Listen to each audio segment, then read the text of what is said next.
I'm so delighted to welcome Dr. Rakib Ehsan. He has an amazing new book. It is out now. It is called Beyond Grievance, What the Left Gets Wrong About Ethnic Minorities. And we are going to talk about it and delve into why he wrote this book, what it's about, and why it's so urgent and important in the time we are in today. Dr. Rakib Ehsan is a research analyst, writer, specialising in matters of social cohesion, race relations, and public security. You would have seen him on many of the pages of the newspapers, the Telegraph, the Daily Mail. He's also a Spiked columnist and also contributes to CapEx. And he's also a regular on TV, contributing to many of these important matters that shape so much of the public debate today. So thank you so much for joining me, Rakib. No, thank you for having me. I guess my first question is a punchy title, Beyond Grievance, What the Left Gets Wrong About Ethnic Minorities. It's very direct. Just tell me a little bit of background about this book. Why did you want to write this book?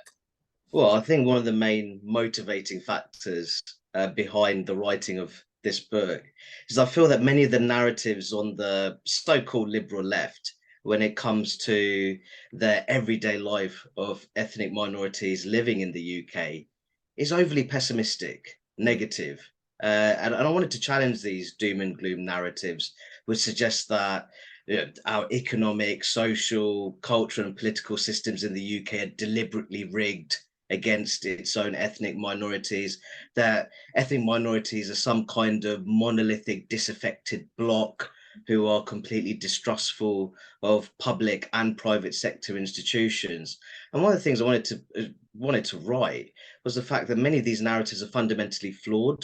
They don't hold water when you see much of the survey data that's been published in recent times. But I think one of the core messages of the book is really identifying those differences between different ethnic minorities living in the UK and really teasing out why those differences exist. Mm. And I think in your book, you point to two seminal moments in the race debate, Brexit, and also the BLM protests of 2020. I guess we'll start with Brexit, because I think, as you've just alluded to, there are often many narratives painted about ethnic minorities when it comes to Brexit, but oftentimes actually the reality is much more nuanced and multifaceted. Could you just tell us a little bit more about why you thought Brexit was such an important moment in this debate, and to what extent is the narrative around Brexit and ethnic minorities accurate? No, I think many of the narratives surrounding Brexit are fundamentally flawed.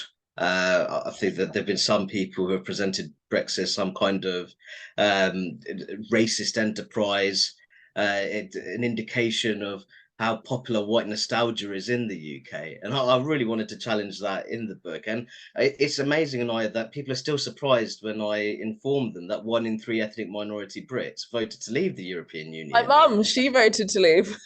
Precisely. And my hometown of Luton, which, as you know, has a very high, broader non-white population, 56.5% leave. And you simply wouldn't deliver that kind of leave vote unless there were many non-white Brexiteers living in the town. Birmingham voted out, Bradford. There's a very interesting location, Osterley and Spring Grove in Hounslow, in West London, a very affluent ward, non-white majority. There's many well-to-do families of Indian origin, delivered a leave vote of 63.4%. And I think some of those factors that come into play is the fact that many of these ethnic minority families have a strong British identity. They may have a strong attachment to their faith, and they may well have a natural affection to their country of origin, whether that be Pakistan, India, Bangladesh. And when you're talking about African origin families, they may have a strong affection to Nigeria, Ghana. Those are fellow Commonwealth members, and I'll come on to that later on. So there's not really, they don't really feel an ounce of Europeanness. There's not much space for that European identity, and they were encouraged to integrate into British life, not wider European life. And I'd make the point that many ethnic minority Brexiteers may have felt that in terms of foreign policy. There needs to be a reorientation away from a sclerotic and inefficient European Union towards rising Commonwealth members, sort of emerging youthful markets, you could say. And there was also the perception that under EU freedom of movement, that predominantly white European migrants were the beneficiaries of preferential treatment. Yeah. So there was that sort of disillusionment with what you could say was a two-tier immigration system. So many of those factors came into play. But what I found really interesting tonight is you have all these London-based journalists who are going up to working men's clubs in the provincial Midlands, going to pubs in Northern England. When if they wanted to find lots of Brexit voters, they should have just gone to the Mondays and Boudoirs in West London. Very true. I mean, you know, you make so many important points there, and I guess why do you think that narrative has been missed? I think you point to the media in the book, and I agree with you, but could you just elaborate on that? Because, you know, these are actually amazing stories that reveal the tapestry of multi-ethnic Britain, and they've just been overlooked towards a simplistic narrative. Why do you think that has happened? I think that if truth be told, many commentators were shocked when the country delivered that leave vote back in June 2016, and but they were so shocked. But I think they were also enraged, and I think the problem is that there was almost a dereliction of their duties in a sense that, you know, instead of trying to find out how this took place, how this leave vote was delivered, instantly there was these, you know, justifications.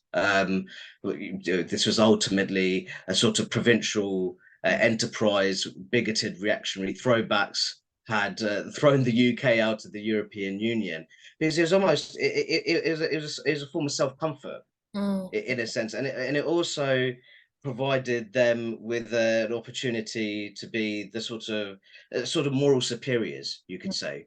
We're tolerant, we're outward looking, we're internationalists. Even though I'd make the point that I'd say that pro-Brexit movements, there are internationalist factions within those movements as well. So ultimately, I think what you saw many people, whether it's media, entertainment, in our politics as well, that instead of trying to really get to grips of why this leave vote was delivered, there was ultimately, you had these simplistic explanations, which in my view are deeply insulting and not rooted in reality. And just sticking with Brexit a little bit more just for a moment, I guess, how do you view immigration within that then? Because I know that you just mentioned that many ethnic minority Leave voters, some of them were concerned about preferential treatment of white Europeans under free movement. But I guess for critics of Brexit and people that forward the argument that you know, it was a racist endeavor, they do point to the subject of immigration and how that was a very big factor around the debate. So I guess, for example, when we look at Suella Braverman, she's an ethnic minority woman, and she's attacked, saying that because she's ethnic minority, she should not think that way around immigration. How do you navigate that? Because there are some that think that any kind of discussion about immigration is inherently you know, targeted at ethnic minority people, and any ethnic minority person that might express concerns about migration numbers is framed as, you know, a traitor or something like that. So where do you see immigration in that debate? Well, I think that this argument, which is peddled by liberal left activists, that ethnic minorities should automatically subscribe to liberal positions on matters of immigration, law and order would be another one. I think it's fundamentally flawed. In fact, some of the most hardline positions that you'll find when it comes to immigration are in ethnic minority communities. And I think you referred there to Suella Braverman, who's currently trying to get to grips with the small boats emergency on the English South Coast. In my view, it would be first-generation migrants who went through the proper legal processes, the rigorous assessments before legally relocating to the UK, who would be especially sensitive to what's taking place on the English South Coast with the small boats crisis, because they might feel, well, I went through the proper processes here. I tried to do everything by the book, and now we have people who are just entering the UK via small boats, many undocumented as well. They don't see the fairness in that. They may even view that to be a grave injustice.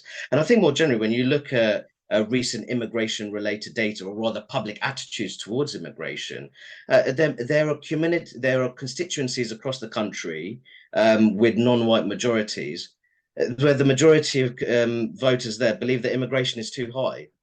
In the UK. Now, this is a matter of pulling the drawbridge, but I think there is a debate to be had in terms of how much are we investing in domestic skills, upgrades in social infrastructure. We've seen recent times there have been cuts to bursaries for NHS nursing courses. So there is a debate to be had in terms of how dependent we are as a country on immigration, and there is also the argument that developing countries, their medical professionals, Britain is draining them of their medical professionals who could help with healthcare problems, more severe healthcare problems in those countries. So, I'd make the point that if you're talking about, investing in domestic skills, improving educational outcomes, and weaning our country off immigration dependency, that applies to British people of all backgrounds. You're investing in British people of all racial backgrounds, ethnic heritages, and religious affiliations. And I think that's actually a positive argument to make, that this isn't so much a matter of anti-immigrant sentiment, but this is more about building our national self-sufficiency in our multi-ethnic democracy.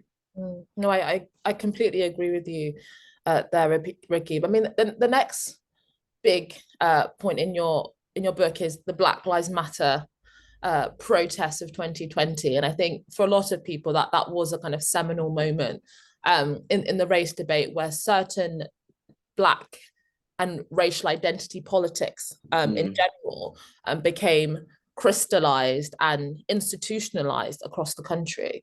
And we heard many narratives about critical race theory, white privilege, many things that are kind of bandied around in the discussion, but are not always kind of easily defined. I mean, so firstly, why do you think the Black Lives Matter protests of 2020 exploded internationally in the way that it did? Well, I think there's a crisis in anti-racist politics in the UK, if truth be told. I'll go as far as saying there's a grave intellectual deficit at the heart of the anti-racist movement in the UK. And I think as a result of that, and perhaps this is also driven by increased levels of social media activity, or rather social media communication between, ideological bedfellows in the UK and the US. But I think there is a harmful importation of US racial identity politics in the UK, and I think that did fuel the emergence of the Black Lives Matter movement in our country. And you had bizarre episodes such as British BLM protesters chanting "Don't shoot" at British police officers. Police brutality. Now, I mentioned in the book there's improvements to be made in terms of policing in the UK, and I think that the recent Casey review into the Met is extremely damning. There's very serious improvements to be made. I actually call for the Met to be broken up or disbanded, and then there's possibility they could be absorbed into the sort of outer forces, or it can be broken down into smaller borough level police forces, and so they're more responsive to local needs and concerns. But the reality is, British people, how they view race issues in their own country is very different to how they view race issues in the United States.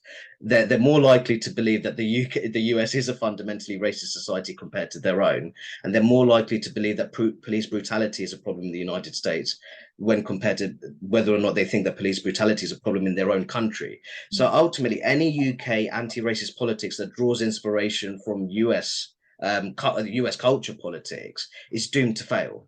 In the long, it is doomed to fail. So I think that what you've seen is almost this brainless importation of US racial identity politics, which has actually weakened, almost set back anti-racist politics in the UK. Now, if we just talk about some of the points that are, in terms of what I'd like to see the focus be in terms of anti-racist politics in the UK, I still think in the labour market, there's improvements to be made, especially when it comes to expanding name-blind processes when it comes to recruitment and more generally employment procedures. There's a wealth of CV-based research which shows that traditionally English-sounding names tend to fare better than culturally distant names such as ours. if truth be told. And that's even controlling for education level, skill set, work experience, etc. I think in terms of healthcare, I think as your population becomes more diverse, you need to have a more responsive healthcare system. And I think that was actually exposed during the COVID-19 pandemic. I think in terms of policing, there's no doubt that especially in inner city London, there needs to be a rebuilding of police community relations, especially when it comes to practices such as stop and search. There needs to be sort of more public legitimacy, and I think that would actually improve neighbourhood policing in the capital. And I think more generally, we have to be honest, in terms of the Windrush scandal, that did do a great deal of damage to the institutional trust, especially within communities of Black Caribbean origin.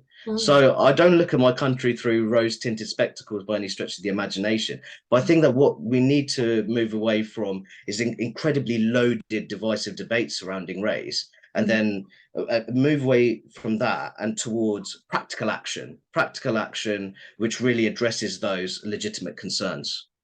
No, I mean, I think you raise really important points there, Ricky, because I just think it's not to, just because one may not think that Britain is, intentionally rigged against ethnic minority people, that doesn't mean that, that there are not specific problems that need absolutely solutions. And I think that nuance in the debate has completely gone out of the window, that if you actually say, hold on, I don't have such a pessimistic view of my society, you are instantly framed as a racism denier. No, absolutely. And I think that one thing I wanted to achieve with my new book, Beyond Grievance, is that I want it to rise above the obsessives who just look at everything through the prism of race, but also the denialists who just think that Britain is an absolutely perfect multiracial democracy and there's no further improvements to be made. I don't agree with them either. But what I do want to see, I'm very solutions based, I'm goal oriented, and ultimately I want to see practical actions in order to address those perfectly legitimate concerns. But I just don't see US-style racial identity politics holding the answer. And equally, I don't see the sort of French model of sort of this rigid, the French call it colorblind egalitarianism in order to preserve the indivisible republic. But the problem is that there's such a cultural reluctance to collect anything on the grounds of race and ethnicity, then you may miss very real forms of racial and ethnic discrimination. And that can actually alienate your own racial and ethnic minorities in your own country. And I think France is really struggling with that, if truth be told. So one of the things that you mentioned in the book about, as a result of BLM, was the rise of intra-ethnic tensions. I think that's a really important point, because whilst there's always been, some people that, question the politics of different ethnic minority people, we have seen, for example, the Labour MP that said that Kwasi Kwarteng, Ribba Huck referred to Kwasi Kwarteng as superficially Black, I believe. Exactly. And we've had Kemi Badenoch, Suella Braverman, Priti Patel, Conservative MPs that are also ethnic minority people, face a barrage of hatred and abuse. I mean, another example is the Seoul report, which was, disagree with its findings, fine, but the attempt to entirely delegitimize the authors through a campaign of smearing is just beyond the pale. And I think that absolutely is true, that it went beyond just disagreement after the BLM movement. It became complete quite nasty. Yeah, exactly. What do you make of that? I think it was I think that it really lowered the tone of the debate surrounding race and equality in the country. Now, there's also elements of the Seal report which I felt could have been improved upon. I also thought there was omissions as well, which should have been included in the report. But there's people trying to delegitimize the report even before reading it, and I think that tells its own story in a way. I think that what you touched upon there in terms of the kind of racially motivated abuse that ethnic minority politicians within the Conservative Party has faced, I think it's a crying shame, because I think that in many policy areas, the Conservative government is failing. But instead of addressing those policy shortcomings, people seem to be more obsessed with the background of politicians. For example, I think that the issues surrounding immigration, people seem to be, there's certain sort of radical progressive activists, if you could call them that, they seem to be more obsessed with sort of rather than skin color, as opposed to trying to provide practical solutions in terms of getting our immigration and asylum system in order. And I think that really tells its own story. I think that with the emergence of the Black Lives Matter movement, we also saw British Black figures speaking up against the movement, largely because they felt that it was importing toxic American identity politics. They may well feel that when it comes to debates surrounding young people's development within Black British communities, there needs to be more of a focus on family structure. You know, what are the sort of problematic cultural dynamics which may feed into underwhelming educational and economic outcomes.